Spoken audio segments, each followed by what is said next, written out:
Bonjour peuple de Dieu, très heureux de vous retrouver dans les cadres de la méditation de la parole de Dieu. Hier, je n'ai pas pu tourner parce que j'étais empêché, mais un petit récapitulatif, c'est que dans les chapitres 16, c'est le chapitre où le peuple a murmuré après avoir eu faim dans les déserts. Ils ont murmuré contre Moïse. Bien-aimés, que faut-il pour que ce peuple apprenne à placer leur confiance en l'Éternel? Il y a eu des grands prodiges en Égypte. Ils ont murmuré devant la mer Rouge. L'Éternel a fait un grand miracle en les délivrant de la main du Pharaon par le canal de la mer. Après avoir traversé la mer, ils sont arrivés dans les déserts, ils ont eu soif, ils ont murmuré contre l'Éternel. Après avoir bu de l'eau de Mara, ils ont marché, ils ont eu faim, ils ont murmuré contre l'Éternel. Et quand l'Éternel a fait tomber la manne, ils ont mangé, après ils ont marché, ils ont encore eu soif, ils ont murmuré contre l'Éternel. Que faut-il pour que ce peuple apprenne à faire confiance en l'Éternel? Bien-aimé, il y a une différence entre un témoin oculaire, c'est-à-dire c'est lui qui voit de ses propres yeux, et un témoin auriculaire, c'est-à-dire c'est lui qui entend de quelqu'un. Il a entendu qu'il s'est passé quelque chose.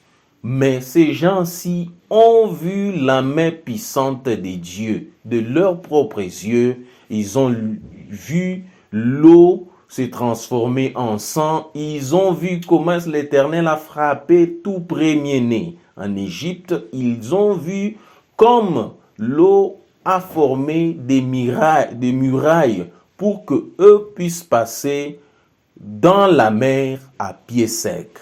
Ok, ce qui m'intéresse aujourd'hui, c'est le chapitre 17. Quand je lis le chapitre 17, je vois que les Amalékites sont venus combattre Israël. Et Moïse, étant averti que la puissance vient de l'Éternel, il est allé prier Dieu, la verge dans les mains.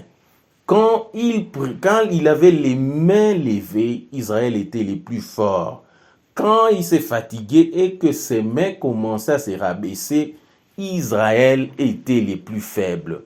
Et ce que j'aime ici, c'est que Aaron et Hur, quand ils ont vu que Moïse était fatigué, ils ont amené un rocher sur lequel Moïse s'est assis. Qu'est-ce que j'observe ici? J'observe que si nous sommes fatigués comme Moïse, nous devons nous asseoir sur les rochers qui est Jésus-Christ. Car il est écrit, venez à moi, vous tous qui êtes fatigués et chargés, et je vous donnerai du repos. Si nous sommes fatigués, nous devons nous mettre sur le rocher afin que nous ayons du repos. Et ce n'est pas tout. À chaque fois que l'Éternel fait quelque chose pour les enfants d'Israël, il leur recommande toujours d'écrire ça pour le témoignage, pour que leurs descendants soient dans la connaissance de ce que l'Éternel a fait. Et Moïse a bâti un autel il a appelé cet endroit l'Éternel ma bannière.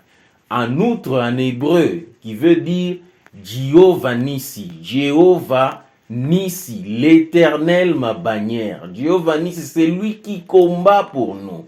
Alors, comme application aujourd'hui, c'est le verset 12 que j'applique, là où Aaron et Hur ont mis un rocher pour que Moïse se mette. J'applique ce verset pourquoi? Parce que devant Dieu, il n'y a pas une situation difficile. Quand je me sens que je suis fatigué, que je m'assois sur les rochers, qui est Jésus-Christ, et il me donnera du repos.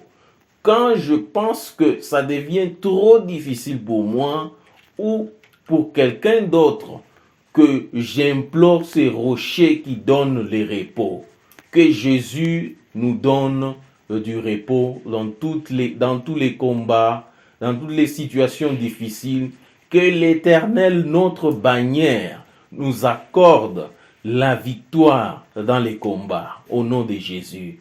Amen.